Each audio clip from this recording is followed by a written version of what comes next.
everyone. Good morning. Had a good walkthrough this morning. It's exciting times to be the team that's going to be a part of opening day in the National Football League. I think our guys are looking forward to it. We've had good practices up to this point, and hopefully this afternoon will be more of the same and just keep moving forward. But so far, so good. How excited are you to finally see Von Miller up close in person with this squad in a real game? Yeah, looking forward to it. I think we all are. Looking forward to Von getting out there with his teammates and getting some live action. So it should be fun to watch. Should be a lot of fun.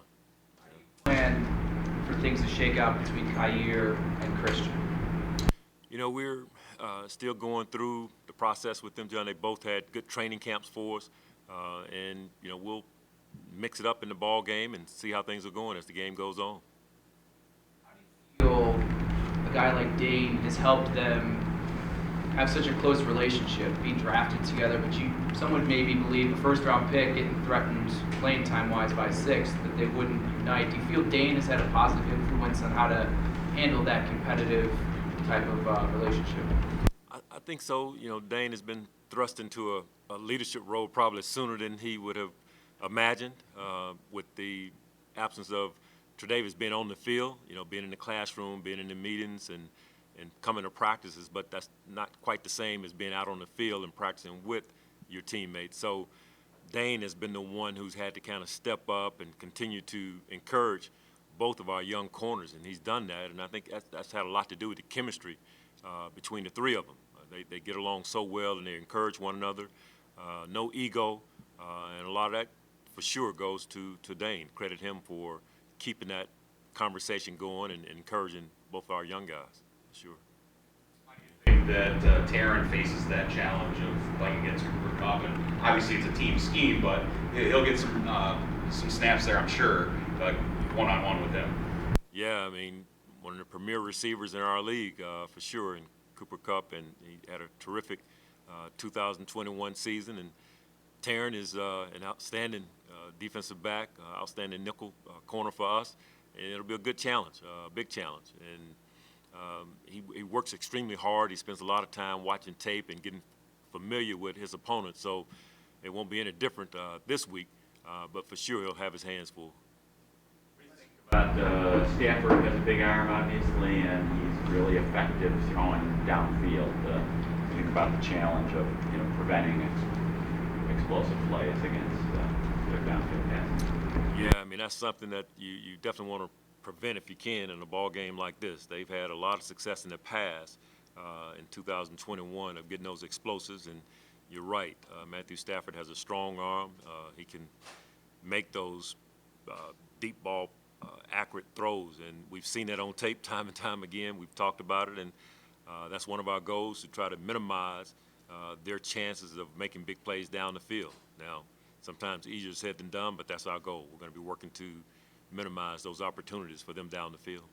George Blair had kind of an extended absence. I know he's sort of working back into practice now. Where do you think he's at physically after that absence? Yeah, he's moving well. We had the pads on yesterday. He came up and wrapped up one of the ball carriers. It was really, really good. I highlighted it in front of his teammates just to show them that he's ready to go. And so we're excited to have him back. We missed him a lot, but it's good to see him back on the practice field and his leadership in the classroom as well. Just good to have him back. How do you project a new addition to their offense when you're trying to prepare? There's no regular season game film. There's not even any preseason film because they don't play anybody in the preseason. How do you kind of pull that, project it into their offense so you're as ready as possible? Yeah, some of it, Chris, you're trying to project because of what you just said. There's no real tape footage, so you're trying to trust your scouts with some of the information they share with you, and then some of your intel from what they've done in the past. So it's a little bit more challenging, but and then you got to be ready to adjust in the ball game, based on what they're doing and how they're doing things, and that's probably the biggest tool, being able to adjust in the ball game. Micah and Jordan help maybe soften the load, lighten the load for those young corners, especially this early against a test like this? Yeah, it's definitely a positive to have two all-pro safeties on the back end when you're going to be playing a rookie corner in a ball game like this. To have guys who've done it before and done it at a high level very successfully kind of calms the waters a little bit, and they can in some ways give that young corner some protection to where you feel like I'm not out here alone because of the two guys that are really roaming the back end. So I think having those two really helps to buffer some of the angst that you would have, and we're fortunate to have them.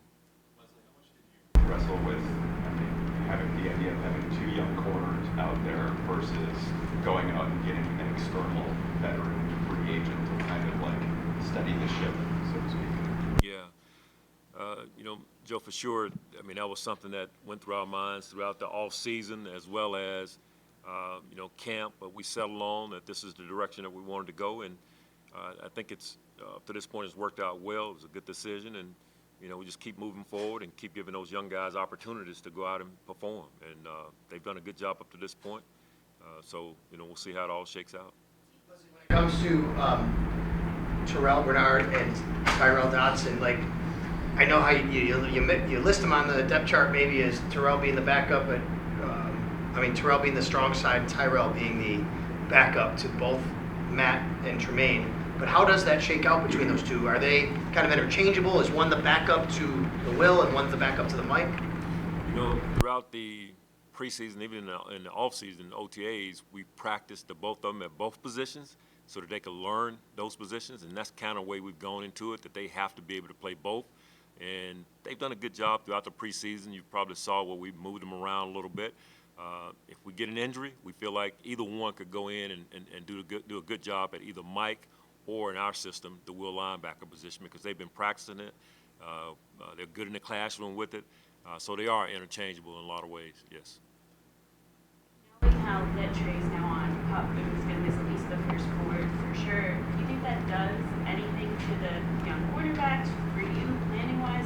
What impact does that have now, knowing he's for sure on that list for the first quarter? That's a good question. It's funny, Elena. I think what it did when that decision was made, it kind of gave you some direction. This is the way we're going to be at least for 4 weeks, like you mentioned, and it made you narrow your focus a little bit, which is, I think, a plus in the circumstances, because otherwise for a long period of time, you're wondering, is he going to be back this week? It's going to be back in a couple of days, and you have these contingency plans. But once that decision was made, it really drew some conclusions, and then, we decided we're going to roll with the young guys, and so you start getting them ready for sure for that first regular season game. So, all right. Thank you, guys.